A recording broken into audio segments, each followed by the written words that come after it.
This is Campus Voices, issues, news, and notes from the campus of the University of Nebraska-Lincoln, a public affairs presentation of 90.3 KRNU. Welcome, everybody, and thank you for joining me today. I'm your host, Josh Kemp. In today's episode of Campus Voices, our guest is a student here at the university and was a participant in the Global Eyewitness Nepal over the summer, where students traveled in Nepal and documented stories about the culture and the way of life there in Nepal. Just a few weeks ago, the students showcased their work at the Rococo Theater. And with us today, Alyssa Ranard. Thank you very much for joining me today. How are you? Thanks for having me. I'm good. And let's just jump right into it. So tell us a little bit about you, first of all. I am a senior journalism student here at the university. What else are you wanting to know? Where are you from? Are you from around here? Are you from Nebraska? I am Nebraska through and through. I grew up in a small town of Utan, which I had about 35 people in my graduating class. Not a lot of diversity, so when I moved to Lincoln, that was like my favorite thing about it. Same. I graduated with 11 kids, so kind of a lot different here than there, eh? Yeah. Exactly. So what kind of motivated you into the journalism field? Actually, I was dead set on being a fashion designer. In high school, went through and made my own prom dresses, homecoming dresses, wow. Winter coats. I was dead set. Had a fashion show at my graduation party. What do you? Okay. So you had a fashion show, just you, or did you have like people like? No, I had models and stuff. Really? I had models I had a runway. I had designers there who came to see my stuff. It was cool. Oh my gosh. Yeah. So did you do anything with that after high school? Yeah, I went to college so far I went into fashion design major. I spent a year and a half at the design school here at the university. And then I had this revelation that it wasn't quite where I wanted to be. Okay, well, what do you mean by that? I know the fashion industry has, it's kind of ruthless there. Is that kind of what turned you away? More shallow. Okay, a little more blunt with it. Yeah. Yeah. I think I was actually thinking about transferring to a New York school, and it just kind of hit me that I was like, wow, I'm going to be a designer if I go to New York and go to fashion school. And then it hit me that that wasn't exactly what I wanted to do. And what I wanted to do was go and explore and see things and travel and just kind of experience the world. And so I guess journalism kind of came into play there. Perfect fit right there. Right. And so was this kind of your first experience with kind of that type of journalism? Yeah, I never did journalism in high school. I've always been a storyteller. Me and my sister used to sit in our yard and come up with story games and things like that. And I would write books, and I always was a writer. My mom was a photographer, and so I guess that's kind of where the photojournalism kind of came in, because that's more of where I. That's a lot of what this particular course was. This Global Eyewitness Nepal, very right. heavily photojournalism. Right, photojournalism and documentary kind of work, so video as well. Mm-hmm. And so do you do a lot of, since your mother was a photographer, you've been doing a lot of photo things as well since you were young? Would that be safe to say? Kind of. I started working for her when I was 15, and I was her editor. So I would go in and edit pictures. So all those blemishes that the seniors have, I would be in charge of taking those off. All that fun stuff. And then I started kind of graduated a little bit when I was a senior in high school, and she kind of gave me a camera whenever we went to weddings, and I was a second photographer. And she really liked my eye, and so she just kept having me be her second photographer, and then eventually it was she was paying me to be the second photographer. And I guess it just kind of went from there. Oh, so you just worked your way on up that ladder then. I sure did. Yeah. Well, that's really cool. And so what do you do anything with that now? Yeah. I have my own video company, I guess.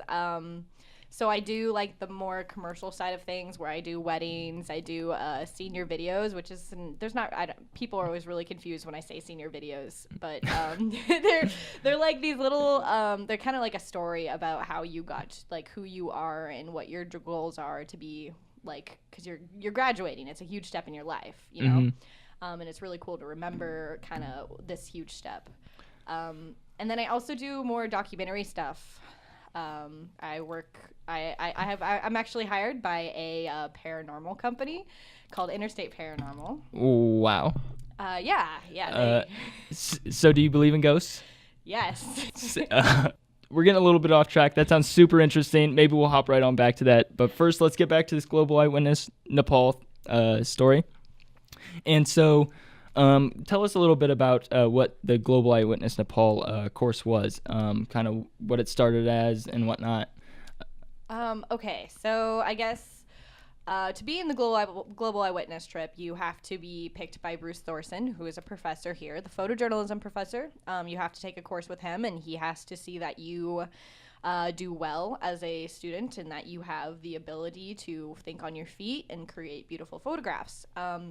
With that, he sends out applications. You have to fill out all the applications, and eventually he usually picks about 10 students here at the college. And then what we do is for about 8 weeks before we go on the trip, we research stories, we get connections, we just kind of network with across the world. Lots of Skype interviews, lots of phone calls at weird times of the hours because of, time. Yeah, halfway across the world. Yeah, that whole thing. And then you go to that country, document it for about 3 weeks, and then come back and spend countless hours editing your story and putting it together into about a 5-minute documentary. Oh, wow. Okay. So how did you guys decide on Nepal? Or do you guys make that choice, or is it Bruce's? It was Bruce's choice. However, we were originally planning to go to Bangladesh. And it is Bangladesh, not Bangladesh, by the way. We learned that from the Bangladesh students. Yeah. Okay. So why did you not go to the Bangladesh? Almost did that. Yeah, I know, right? Yeah. Everyone says that. Yeah. I did that too. I can't not say it.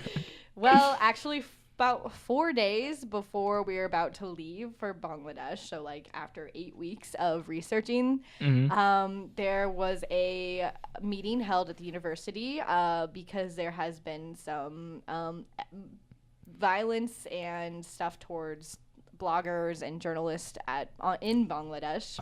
Oh my gosh. Yeah, several really intense things, and so they decided that we shouldn't go there. And so 4 days before we were about to leave, we decided we're going to Nepal, and we had to research something right then. Oh my gosh. Wow, so how long did you guys have to take to research Nepal then? Like 3 days. Really? So Yeah. Wow. Holy cow.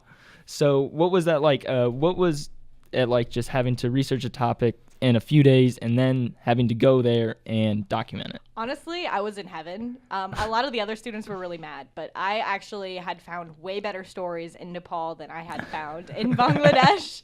I'm sure Bangladesh has awesome stories, but like I personally did not find something that I was super interested in until I started researching Nepal, and then my mind was like boggled. I loved every story. I had so many ideas. And so what was each student had to pick their particular subject. What was yours?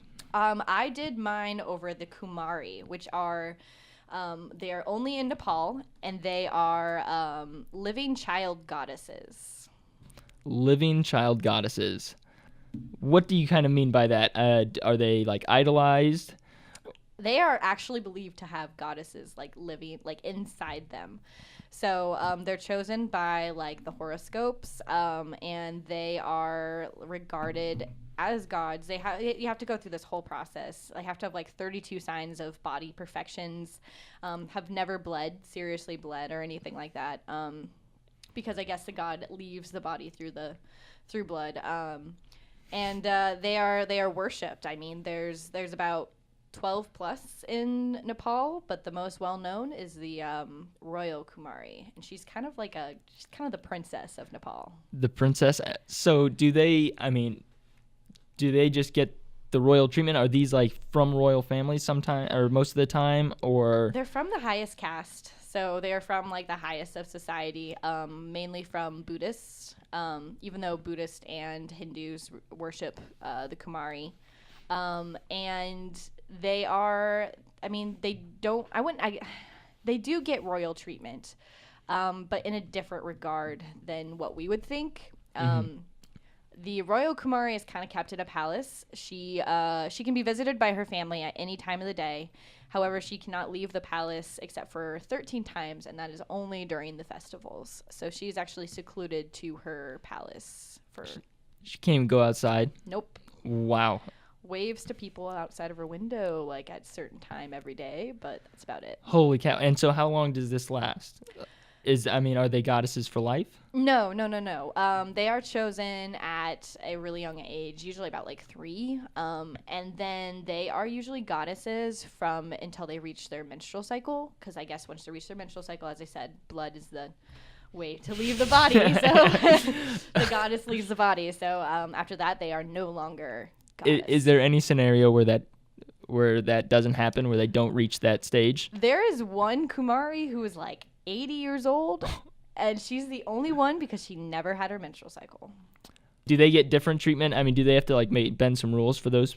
That one was the Kumari of Patton, and they kind of replaced her after a little while, but she's still regarded as a Kumari. I don't know. It's really confusing. I'm not sure exactly what that one was about.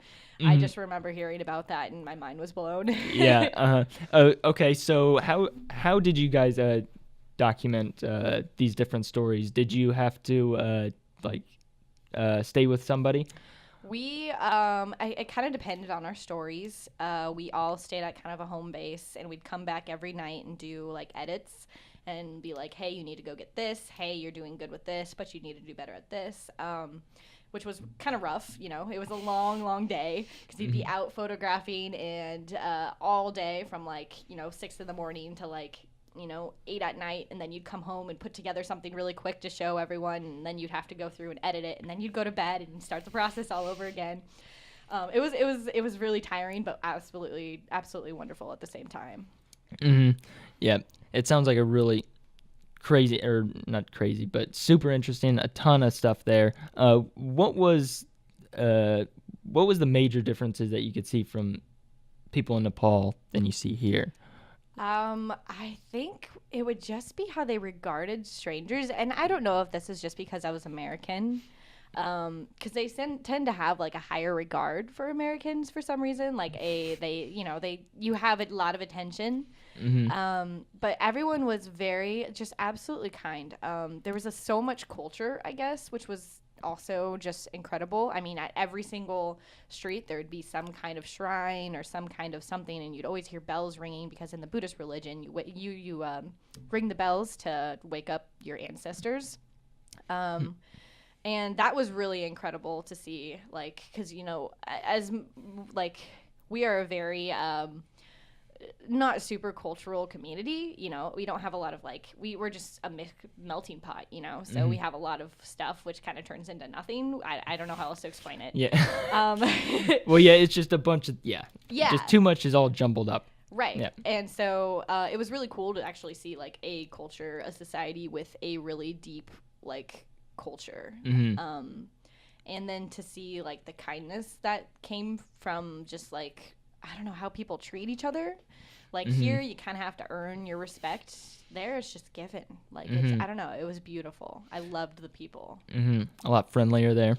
Yeah. As I kind of said this at the premiere, but we think Nebraskans are nice, but it's really Nepali are nice. Nebraska nice, no Nepali nice. Yeah, just another whole nother level. Yeah.